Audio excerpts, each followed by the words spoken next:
Je n'avais pensé à rien lorsque j'ai acheté une maison pour mon mari après que mon entreprise a réalisé d'énormes bénéfices. Jusqu'à ce que la même chose se produise cette année encore, et que je décide d'acheter une maison pour mes parents. Mais mon mari trouve cela injuste et dit que je devrais en acheter une pour ses parents d'abord afin qu'ils ne se sentent pas exclus. Maintenant, il est furieux parce que j'ai dit qu'il pouvait mettre la maison à leur nom à la place. Bonjour à tous, je suis une femme désespérée qui a besoin d'aide. Je n'utilise généralement pas de plateforme comme Reddit, mais je suis dans une situation délicate en ce moment et je peux utiliser toute l'aide possible. Je n'ai jamais rencontré un problème comme celui-ci auparavant, et je ne suis pas vraiment enthousiaste à l'idée d'en parler à mes amis, qui seraient biaisés. Alors, je suis venue ici pour obtenir un avis neutre. La semaine dernière, j'ai eu une grande dispute avec mon mari. Il veut que j'achète une maison pour ses parents. Cela peut vous sembler très inhabituel, alors je pense que je devrais vous donner un peu de contexte sur les raisons pour lesquelles il a soudainement fait une telle demande. Pour commencer, je ne me vante pas, mais j'ai une entreprise assez prospère. Je l'ai lancée après mes études universitaires et maintenant, elle est devenue une grande société dans ma ville. Cela a été le fruit de mon travail acharné et de ma dévotion. Pendant un certain temps, j'ai lutté, mais les affaires ont rapidement décollé. Mon mari, Victor, âgé de 35 ans, est entré dans ma vie peu de temps avant que mon entreprise ne prospère. Nous sommes mariés depuis 4 ans, et il travaille également.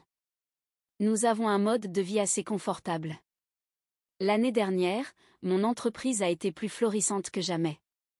Les bénéfices ont été énormes, alors j'ai décidé d'investir l'argent dans l'immobilier en achetant une maison pour mon mari. Victor est un homme farouchement indépendant, qui aime avoir autorité et propriété sur les choses. Il n'a peut-être pas un emploi très bien rémunéré, mais il a de grands rêves. Je ne critique pas, ni ne suis sarcastique. J'admire réellement sa détermination et son désir de vivre en homme indépendant. Cependant, je sais que certains de ses objectifs sont extrêmement irréalistes. Il a du mal à vivre selon ses moyens, ce qui le rend souvent à court d'argent avant la fin du mois. Alors, je l'aide de temps en temps, surtout lorsque ses parents lui demandent de l'argent. Je n'ai jamais pris ces choses à cœur, car c'est mon mari, et je le considère comme ma responsabilité, même s'il aime être indépendant. Bref, tout cela est pertinent pour que vous compreniez mes raisons de ce que j'ai fait par le passé et de ce que je fais maintenant. Avant notre mariage, Victor était frustré de ne pas posséder de maison. Nous avions parlé d'en acheter une ensemble, mais il n'avait jamais l'argent pour sa part de la compte. J'avais des fonds grâce à mon entreprise, et j'ai attendu 3 ans avant de comprendre qu'il ne pourrait jamais économiser assez. Après une longue conversation, Victor semblait résigné au fait qu'il ne pourrait pas acheter une maison avec moi. Alors, j'ai acheté une maison seule. Je l'ai impliqué dans le processus d'achat, et il a presque choisi la maison lui-même. Malgré cela, il a toujours été amer face au fait que la maison ne lui appartient pas. C'est pourquoi l'année dernière, j'ai acheté un condo à nos 2 noms pour qu'il se sente mieux. Victor était ravi, mais au lieu d'y vivre, il y a installé ses parents gratuitement. Cette année, avec de nouveaux bénéfices, j'ai voulu acheter une maison pour mes parents, mais Victor trouve cela égoïste. Il insiste pour que j'en achète une pour ses parents d'abord, ce que je trouve absurde. Je ne pense pas être déraisonnable, mais il me traite de tous les noms. Suis-je en tort? Mise à jour 1. Je devais revenir pour vous remercier, car vous m'avez vraiment ouvert les yeux sur l'attitude déraisonnable de mon mari. En ce moment, juste l'entendre ressasser tout cela me fait douter de ma propre santé mentale, alors je suis venue ici pour demander de l'aide. Je pensais qu'une partie d'entre vous prendrait le parti de Victor, mais la majorité semble me soutenir. Pour ceux qui me critiquent de ne pas partager mes bénéfices avec mon mari, arrêtez simplement. J'ai littéralement dépensé l'intégralité de mes derniers bénéfices pour lui acheter une maison, afin qu'il cesse de se sentir en insécurité. Et non, il ne m'a jamais aidé avec un seul centime de son argent. Tout l'argent qui a servi à mon entreprise vient de moi.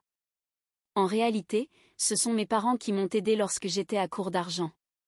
C'est amusant de voir comment Victor se présente toujours comme un homme fort et indépendant, mais il ne réfléchit pas à 2 fois avant de demander de l'argent à sa femme. Je n'ai plus rien à cacher. Je vais être très honnête avec vous tous. Je n'ai pas inclus tous les détails dans mon précédent message. J'ai dit que nous avions des finances séparées, mais dans la réalité, je paie pour plus de 90% des dépenses de la maison. J'ai déjà mentionné que Victor est mauvais pour gérer son argent. Donc, à la fin du mois, il est généralement à court d'argent après avoir reçu son salaire. Il met de côté une petite partie pour les dépenses du ménage et dépense le reste comme il le souhaite. Ne me demandez pas en quoi il dépense, parce que je n'en ai aucune idée. Depuis 3 ans, je paie la majorité des choses dans la maison. En fait, je soutiens même ses parents, qui sont comme leur fils, toujours à court d'argent. Honnêtement, c'est une blague de dire que nous contribuons également, parce que c'est moi qui paie presque tout, tandis que Victor fait ce qu'il veut. J'ai essayé de lui parler. Je n'ai jamais encouragé ses habitudes de dépenses volontairement. J'ai essayé de l'aider à budgétiser ou de lui dire qu'il doit mieux gérer son argent, mais à chaque fois, Victor transforme cela en dispute. Il s'énerve et me dit que c'est son argent et que je n'ai rien à dire sur la façon dont il le dépense. Dans des moments de colère, il dit même qu'il se privera de nourriture et dormira dans sa voiture si j'ose lui faire des reproches sur sa contribution aux dépenses du ménage. Je ne peux pas le laisser faire ça, c'est pourquoi je dois me taire sur ses habitudes de dépenses. Je ne me suis même rien offert de bien pour moi-même. Mais dès que j'ai eu un gros succès, j'ai acheté un appartement pour lui. Même après tout cela, il me traite d'égoïste. Je suis tellement fatiguée de tout ça maintenant. Je pense que j'ai déjà besoin d'une pause. Quand j'ai épousé Victor, je n'aurais jamais pensé qu'il deviendrait un parasite pour mes économies. J'admirais sa détermination à être indépendant, mais maintenant, je vois que ce n'était que des paroles. Dès que nous avons échangé nos vœux, il a commencé à se relâcher et m'a laissé tout gérer tandis qu'il vivait la vie qu'il a toujours voulu pour lui-même. L'homme que j'ai épousé n'est plus là. Vous m'avez vraiment fait remettre en question mon mariage.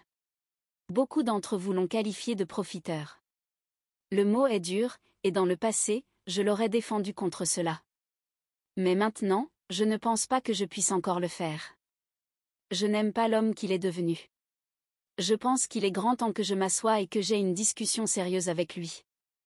S'il comprend mon point de vue, reconnaît ses erreurs et s'excuse, nous essaierons à nouveau à partir de zéro. J'ai fait des vœux, alors je ne vais pas abandonner sans lui donner une chance. Mais s'il continue à agir comme un homme qui se croit tout permis, je pense qu'il me faudra partir. Mise à jour 2. Avant de commencer cette mise à jour, je tiens à m'excuser pour ma dernière publication. J'éprouvais beaucoup d'émotions et j'étais très en colère.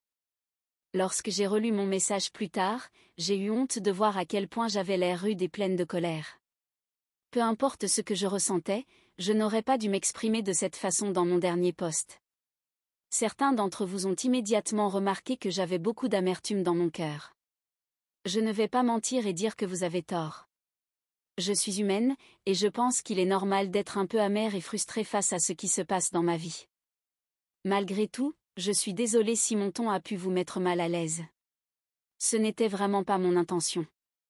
Pour être honnête, j'aime mon mari. J'étais littéralement folle amoureuse de lui quand je l'ai épousé. Cela me fait mal de réaliser que l'homme que j'aime profite de moi. J'ai prévu une rencontre avec Victor parce que je dois régler ces stupides problèmes le plus vite possible. Je ne veux plus rester dans l'incertitude. J'ai encore du mal à accepter que Victor agisse comme un véritable opportuniste. Je sais que vous ne me croirez peut-être pas, mais il n'était vraiment pas comme ça avant. C'est comme s'il s'était laissé aller de la pire des manières après notre mariage. Quoi qu'il en soit, je prévois de mettre toutes mes préoccupations sur la table devant lui. Je ne reculerai pas et je ne le laisserai pas me manipuler. Je verrai s'il peut se racheter. S'il échoue, alors j'en aurai fini avec lui. Je ne me suis pas engagée dans un mariage où je serais exploitée sans fin. C'est déjà assez difficile de faire autant pour lui, sans compter ses parents. C'est comme si j'étais considérée uniquement comme un distributeur automatique. En parlant de ses parents, ils m'ont envoyé des messages et m'ont demandé de leur parler. Ils m'ont appelé, mais je suis trop en colère pour répondre à leurs appels pour le moment. Cependant, je suis un peu curieuse de savoir pourquoi ils veulent me parler. Ils n'ont laissé aucun message ou texto impoli, alors je ne veux pas être trop dure avec eux pour l'instant. Je vais les appeler aujourd'hui et voir ce qu'ils ont à dire. Je rencontrerai Victor après-demain. Vous aurez donc probablement une mise à jour d'ici 3 ou 4 jours. Mise à jour 3. Je devais faire cette mise à jour d'urgence, car mon esprit était complètement bouleversé ce matin lorsque j'ai rédigé la mise à jour précédente. Je n'avais aucune idée à quel point l'appel avec mes beaux-parents allait tout changer. J'ai découvert quelque chose de très important, et honnêtement, je ne sais plus quoi penser. Quand j'ai appelé mes beaux-parents, je ne savais vraiment pas ce qu'ils allaient me dire. Je savais que Victor leur avait parlé de notre dispute, et je m'attendais à ce qu'ils prennent son parti. Mais ce n'est pas ce qu'ils ont fait. Dès qu'ils ont décroché, ils ont commencé à s'excuser pour le comportement de Victor. Ils m'ont dit que Victor leur avait tout raconté et leur avait demandé de me mettre la pression pour que je leur achète une maison. Mais au lieu de faire ce que leur fils voulait, ils lui ont dit qu'il était déraisonnable. Mes beaux-parents semblaient réellement gênés et m'ont dit qu'ils n'avaient pas élevé leur fils pour qu'il vienne quémander de l'argent de cette façon. Ils étaient très embarrassés et n'ont cessé de s'excuser. Je leur ai répondu que ce n'était pas leur faute et que Victor était le seul à agir comme un enfant immature et gâté. Nous avons parlé pendant un moment, après quoi ils m'ont révélé quelque chose de choquant. J'étais sous l'impression que mes beaux-parents vivaient gratuitement dans le condo. Eh bien, c'était un énorme mensonge que mon mari avait inventé. Mes beaux-parents m'ont clairement dit qu'ils envoyaient 1500 $ par mois à Victor comme loyer. Ils ne voulaient en aucun cas vivre à nos crochets et tenaient à payer à temps. Entendre tout cela m'a profondément choquée, car ce n'est pas quelque chose que mon mari m'a jamais dit. C'est tout simplement bizarre. Mes beaux-parents étaient tout aussi choqués lorsque je leur ai dit que je n'avais jamais été informée des paiements de loyer et que je n'avais jamais vu un centime des 1500 $ qu'ils envoyaient à Victor. Je ne sais pas pourquoi Victor a fait cela et pourquoi il me cachait cet argent. Après tout, ses parents sont tout aussi perplexes à ce sujet. Ils se sont encore excusés et m'ont promis de parler à Victor à ce sujet. Mais je leur ai demandé d'attendre jusqu'à ce que je lui parle moi-même. Je veux confronter Victor sans lui donner l'occasion d'inventer des mensonges sur les raisons pour lesquelles il m'a trahi de cette manière. Rien de tout cela n'a de sens. J'ai un mauvais pressentiment que la vérité ne sera pas jolie, mais je dois la découvrir malgré tout. Aussi, autant j'aime mon mari, je commence à réaliser qu'il pourrait ne pas y avoir de possibilité de réconciliation. Appelez cela mon intuition, mais je sais juste que ma vie est sur le point d'exploser. Je suis vraiment touchée de voir que vous vous inquiétez pour moi. Je ne vais pas mentir, je prévoyais de faire une mise à jour parce que les choses vont mal dans ma vie, et ma santé mentale est en lambeaux.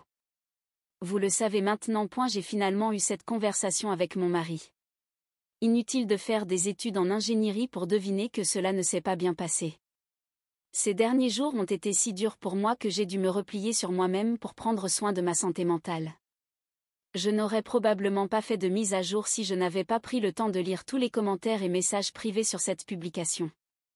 Cela m'a surpris de voir tant d'inconnus attendre une mise à jour et me souhaiter du bien. Cependant, il y avait aussi quelques commentaires désagréables, me traitant de faible ou de naïve, entre autres. Je suppose que rabaisser les autres amuse certains. Ce que j'ai fait, je l'ai fait par amour.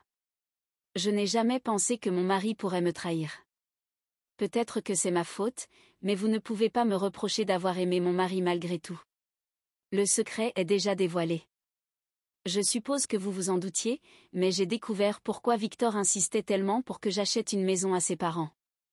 J'ai également compris pourquoi il cachait l'argent qu'il lui envoyait. Comme certains d'entre vous l'ont deviné bien avant moi, il me trompait. Ce n'était pas facile de le faire craquer et de lui faire avouer. Je savais qu'il faisait quelque chose pour me trahir, alors lorsque je suis allée lui parler, j'ai pris soin d'enregistrer notre conversation. Au début, j'ai commencé par lui demander pourquoi il insistait autant pour que j'offre une maison à ses parents. Il s'est lancé dans un long discours sur le fait qu'ils étaient aussi ma famille et que je devais faire quelque chose de gentil pour eux. Il a continué à dire des absurdités jusqu'à ce que je lui demande pourquoi il n'avait jamais essayé de faire des économies pour acheter une maison à ses parents lui-même. Victor s'est mis en colère et m'a rappelé qu'il était fauché. Quand j'ai commencé à lui demander pourquoi il était toujours à court d'argent, il a paniqué et essayé de m'accuser d'être trop autoritaire. C'est alors que je lui ai rappelé que je n'avais même pas encore abordé le sujet des paiements de loyer que ses parents lui envoyaient. Victor ne s'attendait pas à ce que je mentionne cela, et son expression l'a trahi. Il a essayé de nier avoir pris de l'argent à ses parents, mais après quelques allers-retours, j'ai su qu'il ne confesserait rien de lui-même. Alors, je lui ai simplement dit que j'avais déjà parlé à ses parents. Victor a paniqué avant de se renfermer complètement. J'ai continué à lui demander pourquoi il cachait cet argent et pourquoi il était toujours fauché malgré sa faible contribution aux dépenses du ménage. Il a refusé de répondre ou même de me regarder dans les yeux. À ce moment-là, j'ai compris que je devais poser cette question horrible. Je lui ai demandé s'il dépensait cet argent pour une autre femme. J'avais encore un peu d'espoir, peut-être qu'il utilisait cet argent pour son frère, un autre homme constamment fauché, vivant des aides des autres. Eh bien non. Après 15 minutes de pression de ma part, il a fini par craquer et a admis qu'il me trompait. Je vais vous épargner les détails de ce qui s'est passé ensuite. Je ne vais pas non plus partager ce que j'ai ressenti ou ce que j'ai fait après avoir entendu cela. Ce n'était pas joli. Il y a eu beaucoup de larmes et de cris des deux côtés, c'est tout ce que je dirai. Je lui ai dit de quitter la maison, et il l'a fait. Vous savez déjà que la maison dans laquelle nous vivons est à mon nom, donc il n'a aucun droit dessus. Au début, il était extrêmement sur la défensive et a essayé de rejeter la faute de son infidélité sur moi. Il a pleuré en disant qu'il s'était toujours senti inférieur à cause de mon succès. Apparemment, je le rendais si peu sûr de lui qu'il a eu une liaison avec quelqu'un à son niveau. C'était une femme qu'il avait rencontrée dans un café. Cette femme gagne très peu et vit de l'argent qu'il lui envoie. Il lui envoie de l'argent depuis 2 ans. Oui, leur liaison a duré 2 ans entiers. Avant cela, il dépensait principalement pour lui-même, mais il a fini par dépenser pour cette femme, car à ce moment-là, je couvrais déjà la majorité des dépenses du ménage. Ces 4 derniers jours, j'ai réalisé que j'avais été complètement exploitée. Mais je vais mettre fin à tout cela maintenant. J'ai déjà déposé une demande de divorce et j'attends les papiers. Je ne lui ai pas reparlé et je préfère que cela reste ainsi. Je ne sais pas si je devrais en parler à mes beaux-parents. Je sais qu'il vit chez eux, mais je doute qu'il leur ait raconté toute la vérité, étant donné qu'il est un grand menteur. Voilà où j'en suis actuellement. Je me suis enfermée dans la maison, essayant de me remettre de ce petit traumatisme que mon futur ex-mari m'a infligé. Je ne sais pas ce qui se passera maintenant, mais je sais que je vais le chasser de ma vie pour de bon. Mise à jour 5. À chaque fois que je pense ne plus faire de mise à jour ici, je me trompe. Vous êtes vraiment des gens formidables. Vous savez, cette année, le soutien que j'ai reçu est quelque chose auquel je ne m'attendais pas du tout. Je pensais que la plupart d'entre vous allaient se moquer de moi, car j'avais été tellement naïve de faire confiance à mon mari aveuglément. J'ai effectivement reçu quelques commentaires de ce type, mais la majorité d'entre vous m'a souhaité le meilleur et m'a soutenu. Merci beaucoup à tous. Vos mots gentils ont vraiment illuminé ma journée à chaque fois que je les lisais. Cela fait déjà plus de 7 mois, mais des commentaires et des messages privés continuent d'apparaître dans mes notifications de temps en temps. Croyez-moi, j'avais décidé de faire une mise à jour il y a longtemps, mais j'ai voulu attendre que la situation se calme. Vous serez heureux d'apprendre que j'ai réussi à me débarrasser des déchets dans ma vie. Il n'est plus mon mari.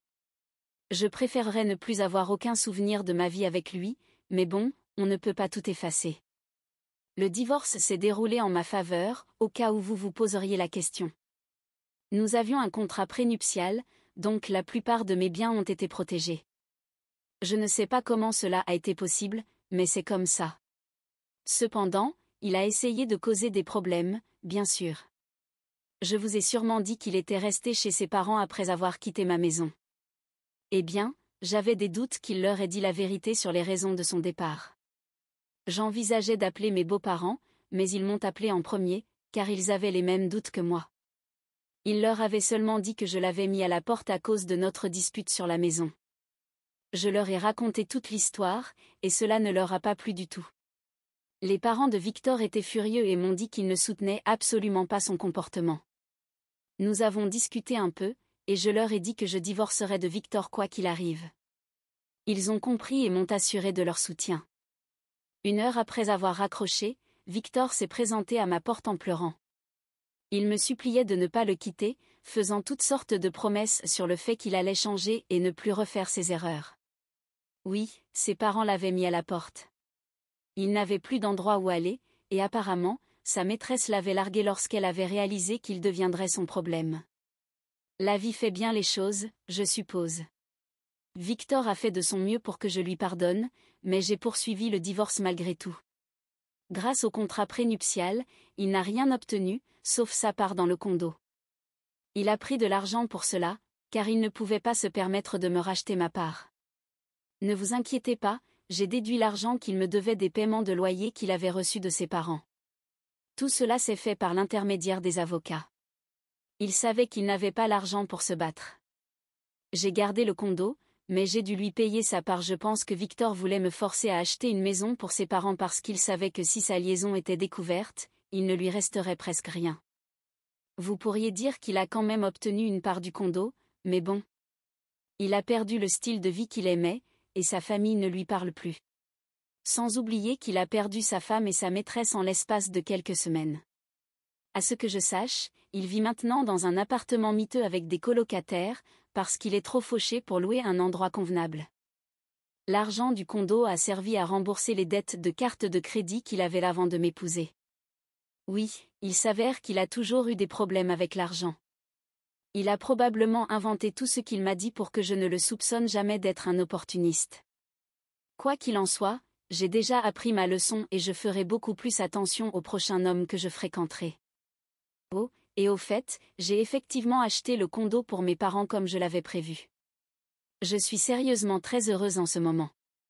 Merci mon Dieu, j'ai découvert le vrai visage de Victor avant qu'il ne puisse me soutirer encore plus d'argent. Les choses auraient pu être pires, nous aurions pu avoir un enfant, ce qui m'aurait lié à lui à vie. Heureusement, nous n'étions pas prêts pour ça. Voilà la mise à jour pour vous. Je peux dire avec certitude que c'est définitivement ma dernière mise à jour. Merci infiniment de m'avoir guidé et d'avoir lu mon histoire. Vous m'avez vraiment aidé à traverser une période difficile de ma vie. Maintenant, je vais laisser cette responsabilité à mon thérapeute.